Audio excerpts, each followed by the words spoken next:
the chicks out there throwing a slide into Isaac Heaney's inbox. That sounds so good. Don't do that. This week we've got Sydney Swans AFL superstar Isaac Heaney. Let's give him a big welcome on What's New in the Castle. What's new in the castle? Jones, Kennedy ran into a bit of trouble, pops down the back. He was the Mark of the Year winner in 2018, and he might have got the first contender in 2019, Lingy. Oh, he certainly does, Gus. Started with a Luke Parker tackle. Welcome back to Newcastle, to What's New in the Castle. I'm your host, Mr. Dan Nielsen, obviously. Joining me this week, we just keep on getting bigger and bigger, more superstar after superstar.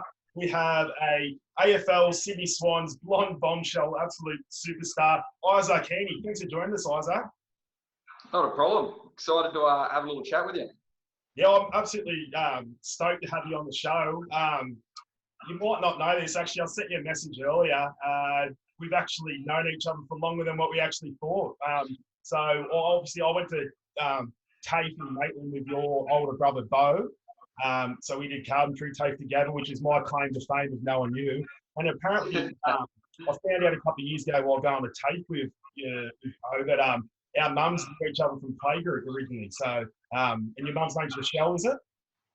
Absolutely, yeah, that's right. Yeah, it's a small world, isn't it? It's a small world. So you can say that we're mates, really, can't you? I can tell all my friends, you'll find with that. As close as I get, isn't it? Yeah, awesome. I'll take anyone I can get these days. Anyway, Isaac, what have you been up to in isolation? It's different times at the moment. So what have you been doing to keep busy? Yeah, strange times. I've been lucky. I can sneak up to the parents' property there and spend some time with them. And I guess I'm lucky to have a bit of property up there that I can isolate on and I guess ride the motorbikes, jump in dams, and have a few activities, which I'm sure you'll ask me about later on. Yeah. Yeah, just that I can sort of muck around and enjoy life there and get away from, I guess, the hustle and bustle of Sydney.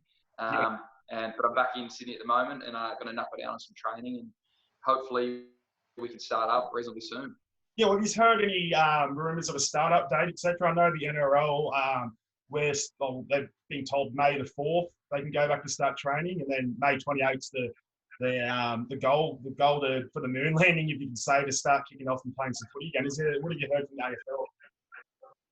AFL? Yeah, it's a good question. We were meant to find out yesterday, but obviously there's a lot going on and they've got to weigh a few things up. And at the moment, there's no set date, which is a bit frustrating. But I think they're looking to go late June, possibly early July. So not as early as the rugby, but hopefully we can, late June would be nice. Well, Isaac, if you're missing it so much, I'm sure Rugby League, one of the clubs, will be happy to have you on board. When you're growing up, I've heard you're a bit of a fan of Rugby League. Who was the team that you supported? Yeah, I loved it growing up. I'll say this a little bit, but I probably loved it more than AFL growing up until I was probably 14, 15. And I was a massive fan of Anthony Minicello. He was the count. Yeah, he's my idol growing up. So the Chooks are my team, and they have obviously been pretty successful now. And obviously being at the Swans, they're not far away from us either. So the Chooks are the team. Yeah, they're your neighbours next door. You got the SCG, which they've been playing at the moment, while Sydney Football Stadium is getting rebuilt. So you do have a close relationship with them. Do you like mix together or do any fan appearances together, etc.? Oh, no, not necessarily fan appearances. It's more just bumping into each other, I guess, here and there. But in terms of training, no, we haven't. I mean, Horses are good mates with Robbo, so they incorporate a few training drills together, but we haven't actually trained with them yet. You knock off and have a couple of beers. Is it the Cooks Hill Hotel across the road? Is that cool? Oh, that'd be nice, actually. It'd be amazing. Be good to after training. So you, the family property, which is out the Maitland area, Maitland, which is just outside of Newcastle, is that correct? Where your family's property is? Yeah, it's in between Maitland and Newcastle. So a little place called Stockrington, which not many people know about. But is that near Black Hill? Yeah, not far. Yeah, probably I'd say probably 10 minutes max from Black Hill. Is that where your brother's living now, Black Hill? No, he's in Barnsley. Oh, Barnsley at is the he? moment. So Right. yeah, Yeah. yeah. So let's talk about some of the activities at your family property. I know I saw a few videos. There's like a dam in the back of the property where you can go wakeboarding and all these different fun activities. Is that what you like to get up to in your spare time? Oh, I think yeah, I do. I did grow up doing a lot of things like that, and my brother and I were known to be a bit crazy at times, and we're probably lucky to still probably have all our limbs, to be honest. But no, Imagine. I brought my little tinny home from Sydney, and obviously being in isolation, my brother and I cleaned it up, and it's going to stay my parents' property, so my old man can use it more often. But after we cleaned it up, we're like, you know what, it's a pretty clean dam down there. It's deep enough. I grabbed the surfboard, so we dropped it down on the quad, and away we went. So it was a bit of fun. Because it's only a little, it's not a small dam, but it's obviously big enough to ride around and wakeboard and stuff in it. But see, it's not too wide, so you skid around one way. You're pretty much just doing laps around the dam. So that's Yeah, she's not very big. She's it's a little, just a little dam, enough to do circles, but and enough to pull you out of the water and have a bit of fun. But I guess it's probably some of the tamer things my brother and I have done. Yeah, and recently it was in the media of people complaining that because you're meant to be in quarantine and isolation, you shouldn't have been riding around your wakeboarding and that. What did you have to say about that? I think it was more the are you talking about injury prevention stuff like that? It was more the risk. Like you said, you've been doing it since you're a young fella. If anything, it's probably more safer than playing rugby league or AFL. Really, honestly. I actually, totally agree with you there. It was more they hit me pretty hard about I guess the risk of injury, but I think I look at it and I was having a bit of fun, and to be honest, I'm not going to put myself in a situation where I'm not in control. So whenever I didn't feel in control, I'd stop what I was doing, so I didn't risk any injury. So, and it's not worth doing things like that to get injured. So I'm not going to go push the boundaries anymore. Whereas before I was playing footy, my brother and I pushed it a few times. Yeah, well, that's right. You know what's right and wrong from growing up and having an older brother to put yourself into those different experiences. But obviously, you know right and wrong now. So I say keep going, keep having your fun. Also being back at home or going back and seeing your family. Do you have a favourite home cooked meal from your parents that might cook you, like a nice barbecue or something like that? Yeah, mum does actually it's pretty changed. Growing up, it was a baked dinner. We my brother and I frothed on that, and we'd ask mum to make I guess an extra couple of portions so Bo and I could have it for the brekkie the next day. Yeah. So that's how much we loved it. But right now it's probably this salmon salad she does. That's my salmon salad. Right. Yeah. Yeah, that's salmon. I was just thinking of salmon salad because I'm not a massive salad man myself. I'm more of like the barbecue, like your T-bones, etc. Like that. I'm just trying to picture what's in the salmon salad besides a bit of salmon. Like salmon's not the I've changed a bit. I've turned into a bit of a city slicker these days. So Sydney's changed me, taking the country out of me. Yeah, that's right. Well, you like you said, they can take the boy out of the country, but can't take the country out of the boy. So I say you're right, mate. Every time you go back home. So where did you grow up, and what school, etc. did you attend? Yeah, so sort of all over the joint. We're out at Raymond Terrace growing up. Sort of a little. Oh, God's country. God's country. Yeah, it's the last time I went back there, I saw an all-in brawl from two pubs, but that sort of describes the area for you. But no, amazing place. No, just a bit in Raymond Terrace there, and then obviously around Black Hill, Minmi. Oh, sorry, never lived in Minmi, but Stockerington's not far from Minmi. Yeah, that's right. And then went to Black Hill Public, and then went to St. Peter's in Maitland and St. Mary's before doing Year 12 in Sydney. So I was jumping around everywhere. Yep. And what sports did you play growing up, or did you enjoy? You mentioned rugby league earlier. What did not play, I guess. It was more like, as a kid, you go there and play as much as you can. Oh. So we had soccer, cricket, rugby, AFL, OzTag, the like. So and we loved our swimming. We'd always be in at the beach doing. We never ended up doing nippers, but it was sort of that sort of training with the brother and I, always being super competitive. But we're always active and lived on a bit of property, so we're never inside. And yeah. Talking about your property again, I was talking to Bo back in 2016. I think it was 2016. Anyway, that's he apparently mentioned he built like a Ninja Warrior course or something in the backyard. Is that true? No, definitely not a Ninja Warrior course. We had a few that we'd push each other to the limits. So little things like who could scale a tree the quickest and jumping over things like that. And I don't know whether you heard of a little thing called tree parachuting. Oh, yep. Yeah, so we've done that a few times.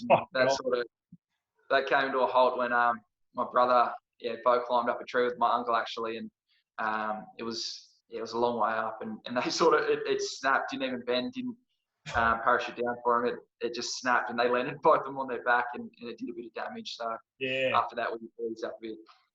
He's pretty daredevil, your brother, and he always used to come to class saying he's done this. So he come and told all the boys he built some Ninja Warrior course. So so we'll disregard that. Because I was going to ask you, would you be interested in going on that Ninja Warrior show? Like I've seen a few ex AFL and NRL players going on that show.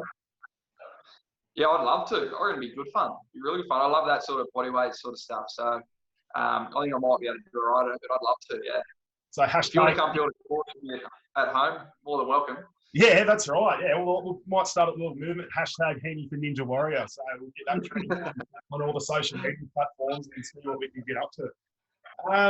So take me through a AFL training session. So obviously it's a bit difficult at the moment because you're only on the property, etc., like that. So you're doing your own thing. But like, take us back to last year after pre-season, about midway through the year. Take us through a everyday AFL player.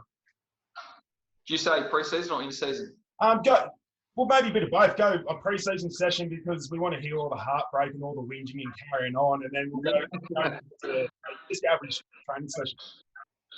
Yeah. So all right, we'll start with pre-season. So we do 3 big sessions a week. So Monday, Wednesday, Friday, and they're our big on-field sessions. So we'll get to the club about 7:30. You do all your testing.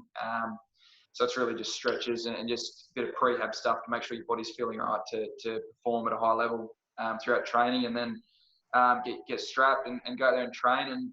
And it's normally goes for about 2.5, 3 hours, and you cover up to about probably up to 12, 13 kilometres each session. Oh, yeah. So it's pretty full on, and obviously the more you incorporate the game-based drills, the harder it gets as well, because more repeat sprints and ball work and tackles and the likes. And then on the Tuesdays and Thursdays, it's really just you do an off-leg session with extra skills, whether that be like specific goal kicking or specific kicks throughout the ground. And then you do, obviously twice a week, you do yoga, you do physio every day, and then we've got meetings often twice a week in pre-season. One day being about an hour, the other day only being about half an hour. And then obviously when you go in season, depending on whether you get the win or the loss, depends on how big the meeting it is. So, and that's really all it is. And then in season it changes from Monday, Wednesday, Friday to Tuesday, Thursdays. Are our 2 sessions, and the rest is really just recovery. And you're not covering anywhere near as much in season. You're doing probably 3K on the Tuesday and then maybe 5K on the Thursday. Yeah, so it's pretty much just preparing you, trying to get your body right for the next game. So, because I saw because obviously living in Newcastle, it's rugby league tertiary on the news, etc. I saw something on the Fox shows that they're planning on doing like a Big Bash format of playing games every 3 or 4 days. Like, how are you going to prepare for something like that? Yeah, good question. It's going to be it's just going to be a different experience, I guess. They're going to have to change a few different rules in terms of how many players and how many people on the bench, but it's going to be a tough one trying to back up. Yeah, I guess not even a week, 3 or 4 days to 3 or 4 days. So it'd be interesting.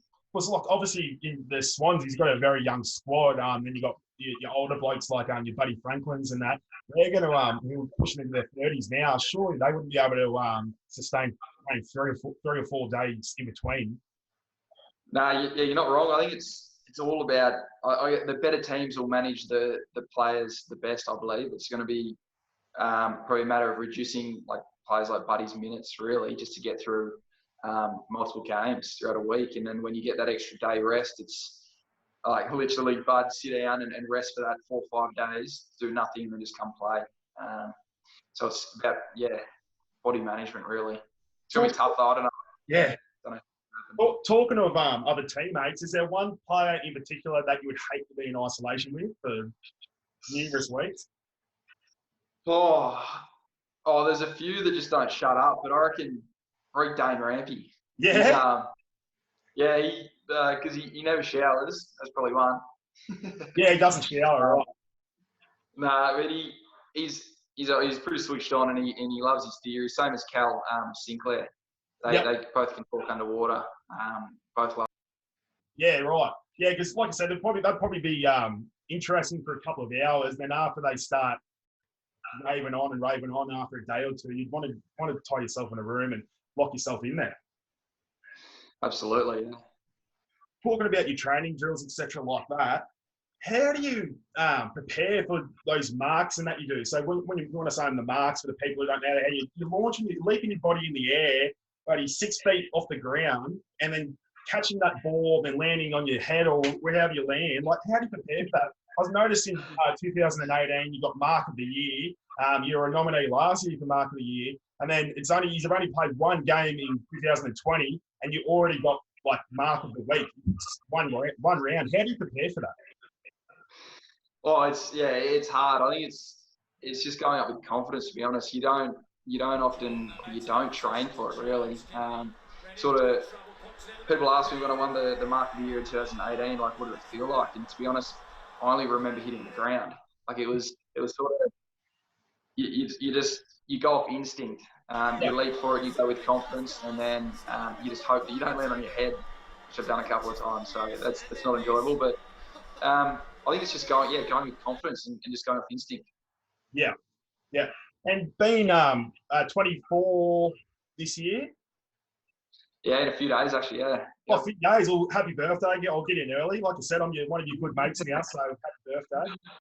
Yeah, thanks, mate. So with the average age, I looked at last season was about just under 24 years of age, and obviously coming to 24 years now, and playing a few years in the top squad. Do you feel like you consider yourself maybe a senior player these days?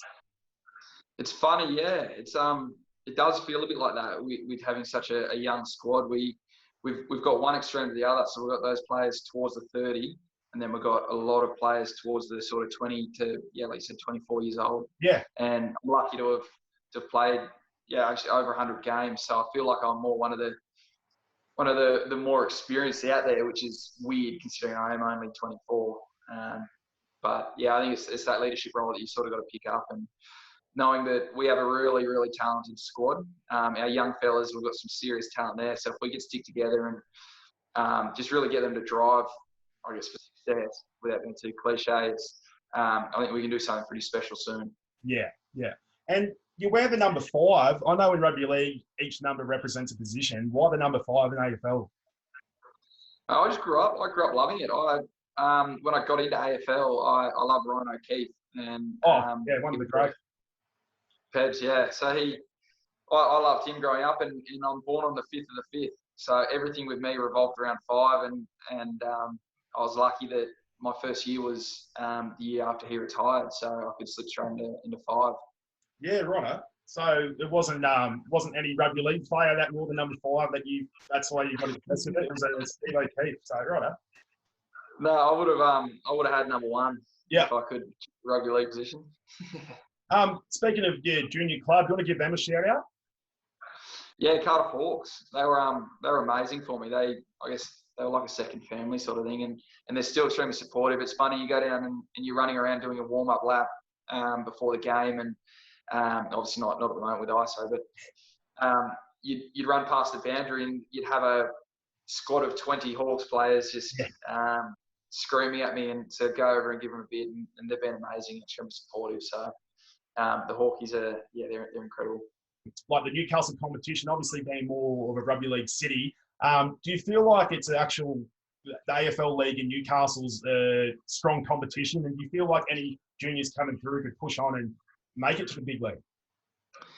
It's funny. It's funny you say that because back, even when I was doing my juniors, it wasn't massive in Newcastle, as you'd know, or in the Hunter. Yeah. It's and every representative carnival we play in, we'd always get smashed. We'd be nowhere near as talented as the other teams around, I guess, even New South Wales. So, yeah.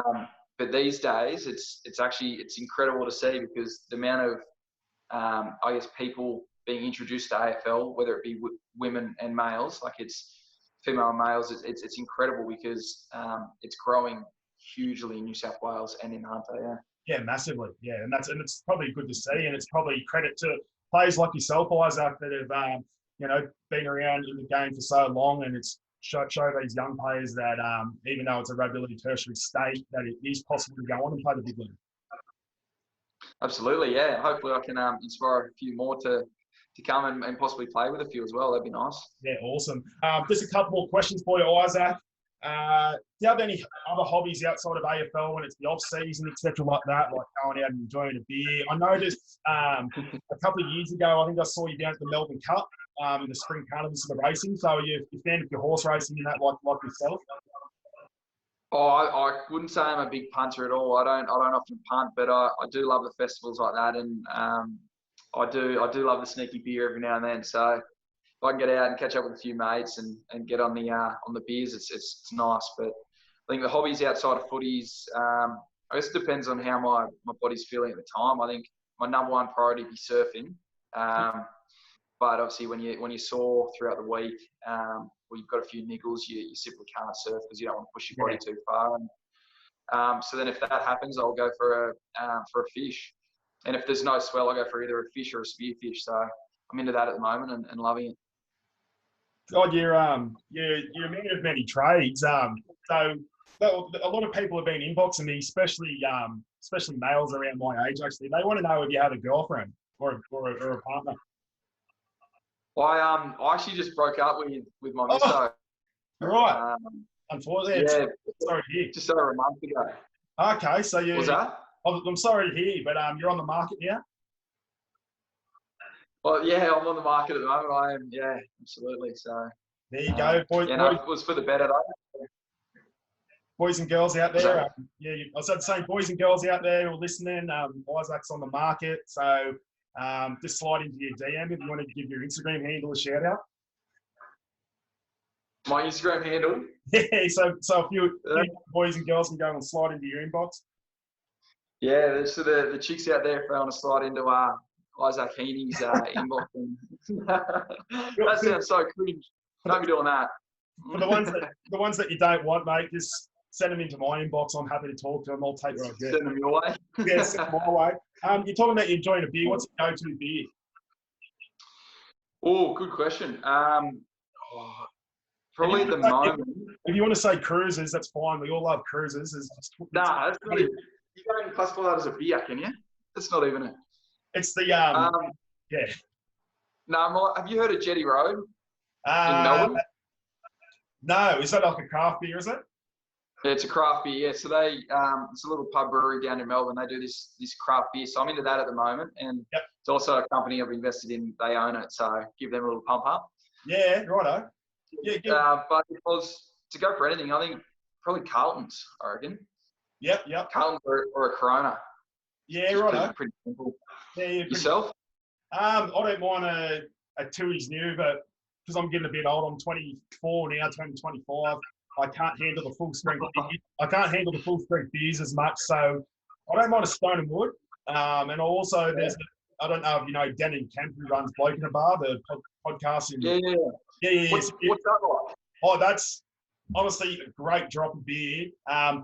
He's actually coming on the podcast in next week. I'm hoping so. We've been messaging, so I've been a massive fan of Kempy for a long time. But yeah, Bloke in a Bar lager, you have to give it a go. It's great. Me and the old boy are hooked on it. Like he's a pretty fussy with what he drinks once he has something he sticks to it. But Bloke in a Bar lager for everyone out there. Yeah, give it a go.